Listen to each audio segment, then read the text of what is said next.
UP की 40 लोकसभा की ऐसी सीटें रही हैं 80 में से जहां पर बीजेपी 50% से ज्यादा वोट शेयर हासिल करके लड़ी है। और 2017 में 2 लड़के वाला नारा भी और नाम हमने देख लिया था। नाम में क्या रखा है सर? आप लोगों का काम बोलेगा तभी तो लोगों पर असर करेगा। और बीजेपी कह रही है कि वो तो सिर्फ मोदी और योगी के नाम पर ही यूपी में क्लीन स्वीप होगा 80 की 80। देखिए, भारतीय जनता पार्टी की बेचैनी और परेशानी देखिए, वे भूल गए हैं ये आसमान, ये धरती, ये पेड़ पौधे, नदी नलियां, हम सब इंडिया हैं और सब इंडिया हैं। तो इसमें तकलीफ क्या होती है उन्हें? हमने तो कभी नहीं कहा, जब उन्होंने मेक इन इंडिया रखा था तो मेक इन इंडिया बताया तो मुझे तो अच्छा लगा ना कि इंडिया की बात कर रहे थे, मेक इन इंडिया की बात कर रहे थे। आज हम जब इंडिया की बात करते हैं तो उन्हें डर क्यों लग रहा है? परेशान क्यों है? किस बात को बौखला जाते हैं, परेशान हो जाते हैं? बीजेपी की ओर से कहा जा रहा है दिशाहीन और पथभ्रष्ट है विपक्ष। सुन तो लीजिए, अब मैं बोल रहा हूं, बोलने दीजिए मुझे, मैं अपनी बात कह लूं, फिर आप बोल दीजिएगा, सवाल पूछ लीजिएगा। आज वो Bharatiya Janata party east India की बात करती है। ईस्ट इंडिया मतलब होता है कि आपके अंदर अंग्रेजियत की विचारधारा पनपने लगी है। आप डिवाइड एंड रूल करना चाहते हैं देश के अंदर में। पहले नफरत की राजनीति में आपने डिवाइड एंड रूल किया, अब इंडिया और भारत में बांटना चाहते हैं हिंदुस्तान को। इंडिया और भारत में हिंदुस्तान एक ही है, चाहे इंडिया के ही भारत के ही, इसको बांटने की कोशिश भारतीय जनता पार्टी ना करे। ये हिंदुस्तान है, हिंदुस्तान का हर व्यक्ति इंडियन है और इंडिया होने पे घमंड करता है। क्या किसी व्यक्ति ने कहा डिजिटल इंडिया जब आपने बनाया तो क्या एक शब्द किसी ने कहा? आपने खेलो इंडिया बनाया तो क्या हमने कहा कि आपने इंडिया क्यों लगाया? मुझे अच्छा लगा कि आपने इंडिया शब्द का इस्तेमाल किया। मुझे इस बात का फक्र है कि भारतीय जनता पार्टी ने इंडिया शब्द तो लगाया था। क्या किसी एक नेता ने बोला? विपक्ष के किसी नेता ने आवाज उठाई? आज जब विपक्ष इंडिया की बात कर रहा है तो पेट में दर्द क्यों हो रहा है? इसलिए पेट में दर्द हो रहा है क्योंकि आपको हार सामने दिखाई पड़ रही है, आपके दरवाजे पे हार दस्तक दे रही है, क्योंकि मणिपुर में आप महिलाओं का सम्मान नहीं बचा पा रहे हो। इसलिए आप पार्लियामेंट में बहस नहीं चाहते हो, आप डरे हो क्योंकि आप इंडिया की बात करने से डरने लग गए हो। इंडिया की बात करोगे तो महंगाई की भी बात होगी, बेरोजगारी की भी बात होगी, महिला अत्याचार की भी बात होगी, यहां पे अर्थव्यवस्था की बात होगी, किसान की बात होगी। तो ये इंडिया है, इंडिया में सभी लोग होते हैं, सबकी बात होगी। इसलिए आप पार्लियामेंट में चर्चा से भागना चाहते हो, क्योंकि पार्लियामेंट में ये जिम्मेदारी सरकार की होती है कि सरकार पार्लियामेंट में चर्चा कराए। आप 267 के रूल के तहत पार्लियामेंट में चर्चा क्यों नहीं कराना चाहते? महिलाओं के ऊपर चर्चा के लिए असीमित समय क्यों नहीं तय करना चाहते? आप सीमित समय महिलाओं को क्यों देना चाहते हो? आपने पूरे हिंदुस्तान में क्या किया है? हर व्यक्ति के ऊपर में 1 लाख रुपए का कर्जा है, हर व्यक्ति 1 लाख रुपए कर्जे से जी रहा है। कभी आपने उस व्यक्ति के बारे में सोचा कि पूरे हिंदुस्तान के हर व्यक्ति पे कम से कम 1 लाख रुपए का कर्जा है? किसकी देन है ये? भारतीय जनता पार्टी की सरकार पे। उसकी वो चर्चा नहीं करना चाहती। क्यों नहीं चर्चा करना चाहते आप जरा बता दीजिए मुझे। और अभी भारतीय जनता पार्टी के बात कर, अभी प्रवक्ता बात कर रहे थे गरीबी की, महिलाओं की। आपने गरीबियों की बात कब की है? चर्चा कब की? गरीबियों के बारे में सोचा कब है? और महिलाओं के बारे में तो बात ही मत करो प्रभु, हाथ जोड़ के निवेदन है। महिलाओं की आप बात करते हो तो मणिपुर की घटना आंख के सामने दौड़ने लगती है और मुझे लगता है सबको कौनती है वो घटना देख के सबके अंदर दहल जाता होगा। ठीक है, जवाब ले लेते हैं। पहलवानों को किस तरह से आपने अपमानित किया सबने देखा था। ठीक है, जवाब सुन लीजिए। इसलिए महिलाओं की बात मत कीजिए। और गरीब की बात करेंगे आप, टमाटर 150 रुपए किलो बिका, जिस देश के अंदर में अरहर की दाल 150 रुपए बिक जाए, जिस देश के अंदर में तेल 150 रुपए लीटर बिके, उसकी क्या बात करेंगे आप? बोले जफर इस्लाम जी। मुद्दा तो महत्वपूर्ण है जो उन्होंने गिनाया है। नहीं जो मत करो, सही बताइए कि आप गृह मंत्रालय तो हमने कुछ बोला क्या? गृह मंत्रालय ने जवाब सुन लीजिए। आप जब बोल रहे थे तो शांति से सुन रहे थे। अच्छा गृह मंत्री जी, प्लीज अनुराग भदौरिया जी, प्लीज अनुराग। गृह मंत्री जी ने कहा सदन के पटल में, अनुराग जी प्लीज, जब आप बोल रहे थे तो शांति से सुन रहे थे। ये कोई तरीका नहीं होता है ना डिबेट का। Green virus, just shut up your mouth. Green virus, आप चुप रहिए। ठीक है सर। जफर इस्लाम साहब प्लीज, आपसे भी गुजारिश है, आपने शायद देखा नहीं, टिप्पणी नहीं है, को बोलने दीजिए। ये तरीका ठीक नहीं है, प्लीज दोनों लोगों से गुजारिश है। जफर इस्लाम साहब अपना जवाब दीजिए। आदरणीय गृह मंत्री जी ने सदन के पटल पे कहा कि हम विस्तार से चर्चा करना चाहते हैं, लेकिन किस बौखलाहट पे थे? उनकी चिंता नहीं है कि चर्चा किसी मुद्दे पे हो, उनकी चिंता नहीं है कि बीएससी में जाकर डिस्कशन करके एक मीटिंग ऑफ माइंड्स कर ले कि इन मुद्दों पे चर्चा करेंगे, चाहे कोई भी मुद्दा, हम सब मुद्दे पे चर्चा करने के लिए तैयार है। उनकी चिंता यह है कि कैसे पार्लियामेंट को नहीं चलने दिया जाए, कैसे डिसरप्ट किया जाए, कैसे टीवी पे देखे कि हमने पार्लियामेंट चलने नहीं दिया। देश की जनता नहीं देख रही है क्या? देश की जनता देख रही है कि आप पार्लियामेंट में पोस्टर लेके चलते हैं, प्ले कार्ड लेके चलते हैं, और इसका जवाब वो वोटों में देगी आपको जब आप समय आएगा। अभी आप जो है 3-4 सीट वहां पर पाके बैठे हुए हैं और इस बार 0 हो जाएगा, 0। 80 की 80 सीटें उत्तर प्रदेश में आएगी, तब आपको समझ में आएगा। देखिए, जो जिस मुद्दे पर चाहे महिला सुरक्षा का मुद्दा हो, देखिए, मैं चाहे तो सिर्फ महंगाई कह रहा का हूं मुद्दा हो, ये दो ऐसे मुद्दे हैं जिस पर सरकार घिरी हुई है जफर इस्लाम साहब। और इसकी काट क्या है आपके पास? लोगों को महंगाई से राहत दिलाने के लिए, महिला सुरक्षा के लिए सरकार की ओर से क्या कड़े और बड़े कदम उठाए जा रहे हैं? अब देश इसका जवाब चाहता है आपसे।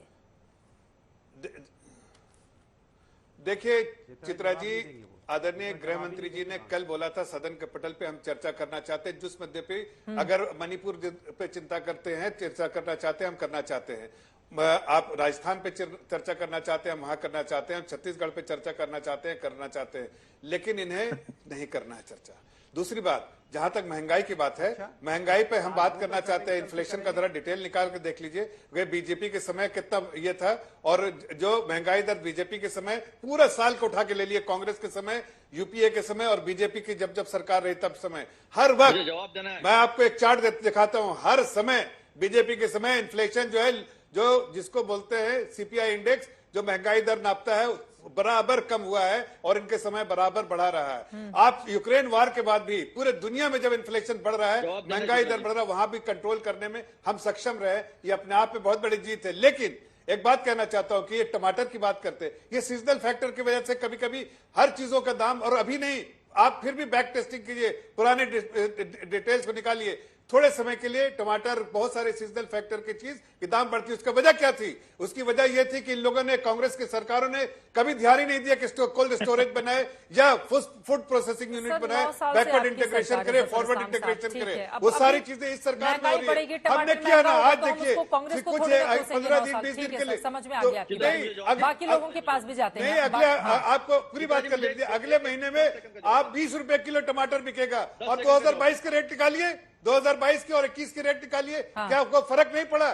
थोड़े दिन के लिए जब सीजनल फैक्टर के लिए दाम ऊपर जाता है तो गिर के 20 रुपए भी केजी हो जाता है। और भी मैं कह रहा हूं, आपके चैनल के द्वारा माध्यम से कहना चाहता हूं कि अगस्त में जब नई फसल आएगी उसकी वजह से दाम अपने आप गिर जाएगा। ठीक है, अब बाकी लोगों के पास आते हुए, ठीक है, हमारे साथ संजीव झा जी, आम आदमी पार्टी के विधायक और प्रवक्ता हैं, बहुत देर से जुड़े हुए हैं। धीरेन्द्र जी भी अपनी बारी का इंतजार कर रहे हैं। सबसे पहले आपके पास मैं आ रही हूं सर, संजीव झा जी आपके पास आते हुए, अब विपक्षी दल मजबूती से अपनी आवाज उठा रहे हैं, आपके सांसद पूरी रात बिता रहे हैं सदन से निष्कासन के बाद, लेकिन 24 की तैयारी बीजेपी जिस तरह से आगे बढ़ रही है, फिर कैसे घेरेंगे आप लोग, और क्या है आगे की स्ट्रैटेजी और दिशाहीन प्रधानमंत्री की ओर से आप लोगों को बताया गया है? देखिए, आज प्रधानमंत्री जी ने जिस तरह से इंडिया का मतलब उन्होंने कहा कि इंडियन मुजाहिदीन, इंडिया का मतलब उन्होंने कहा ईस्ट इंडिया कंपनी, हालांकि एक प्रधानमंत्री के मुंह से ऐसी घटिया बातें शोभा नहीं देती है, और ये अपने आप में दर्शाता है कि प्रधानमंत्री जी की ये बौखलाहट है या प्रधानमंत्री जी नर्वस हो गए हैं।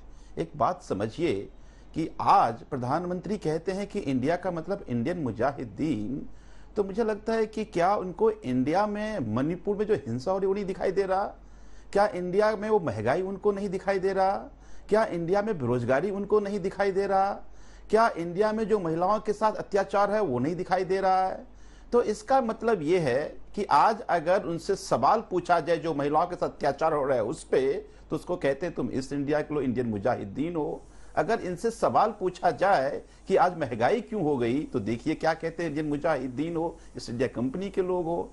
आज प्रधानमंत्री तो छोड़िए, जो कुछ भी मणिपुर में हो रहा है, आज ये मैसेज देने का दोनों सदन, पूरे देश को ये कहना चाहिए था कि हम सब मणिपुर के हिंसा के खिलाफ है, सदन से मजबूत आवाज जाना चाहिए था। क्या हुआ? अगर संजय सिंह जी ने मणिपुर पे चर्चा की बात करी तो उन्होंने कार्रवाई की और संजय जी को पूरे सेशन के लिए निकाल दिया। आज मणिपुर पे जो वीडियो आया, कार्रवाई होना चाहिए था जिसने अत्याचार किया, लेकिन कार्रवाई किस पे हुई? जिसने अपलोड किया। तो आप देखिए, ये अपने आप में उनकी हताशा को दर्शाता है। इसका मतलब है कि वो जिस इंडिया का मतलब समझते हैं, उनके इंडिया में नफरत है, उनके इंडिया में अलगाववाद है, उनकी इंडिया में घृणा है। हमारे इंडिया में हम भारत के लोग हैं। तो मुझे यह लगता है कि आज जो पिछले 10 साल में इन्होंने देश को गुमराह किया। 14 में किस नारे के साथ आए थे? बहुत हुई महंगाई की बार, अब की बार मोदी सरकार। क्यों? अब मैं कहता हूं अगर हिम्मत है तो इस नारे पे चुनाव लड़के दिखा दे, ये कह के दिखा दे हमने कम किया महंगाई की बार, फिर से चुनो मोदी सरकार। नहीं करेंगे तो ये देश को मिसलीड करेंगे, देश को गुमराह करेंगे, देश को बांटेंगे, माइनॉरिटी मेजॉरिटी में देश को बांटेंगे, कम्युनिटी में देश को बांटेंगे और फिर उसको नफरत फैलाकर उसको भीड़ बनाएंगे। फिर जब भीड़ हिंसा का रूप लेता है तो मणिपुर जैसे घटनाएं होती हैं। अगर इसको नहीं रोका गया तो बात एक मणिपुर की नहीं है, पूरे देश में मणिपुर जैसे हालात हो सकते हैं और उसके जिम्मेदार प्रधानमंत्री के लोग और भारतीय जनता पार्टी सरकार हो सकती है। इतने आत्ममुग्ध सरकार, इतने आत्ममुग्ध सरकार हमने कभी नहीं देखा। अभी आपने गृह मंत्री जी को सुना, उन्होंने क्या कहा? 75 साल में कुछ नहीं हुआ, मैंने किया। तो ये जो अपने जो अटल जी के 5 साल है उसके बारे में कह रहे हैं कुछ नहीं किया। उधर जेपी नड्डा जी कहते थे कि 75 साल से देश घुटनों पे चल रहा था, 10 साल में मोदी जी ने किया। तो वो अटल जी को भी कह रहे हैं। ये प्रधानमंत्री खुद कहते थे कि देश में लोग 75 साल से भीख मांग रहे थे, हमने अच्छा किया। तो पहली बार हमने इतना आत्ममुग्ध हमने प्रधानमंत्री देखा है, पहली बार इतना आत्ममुग्ध हमने गृह मंत्री देखा है, पहली मैंने आत्ममुग्ध पार्टी देखी है। तो जो अपने के नहीं हुए दूसरे के क्या हो सकते हैं?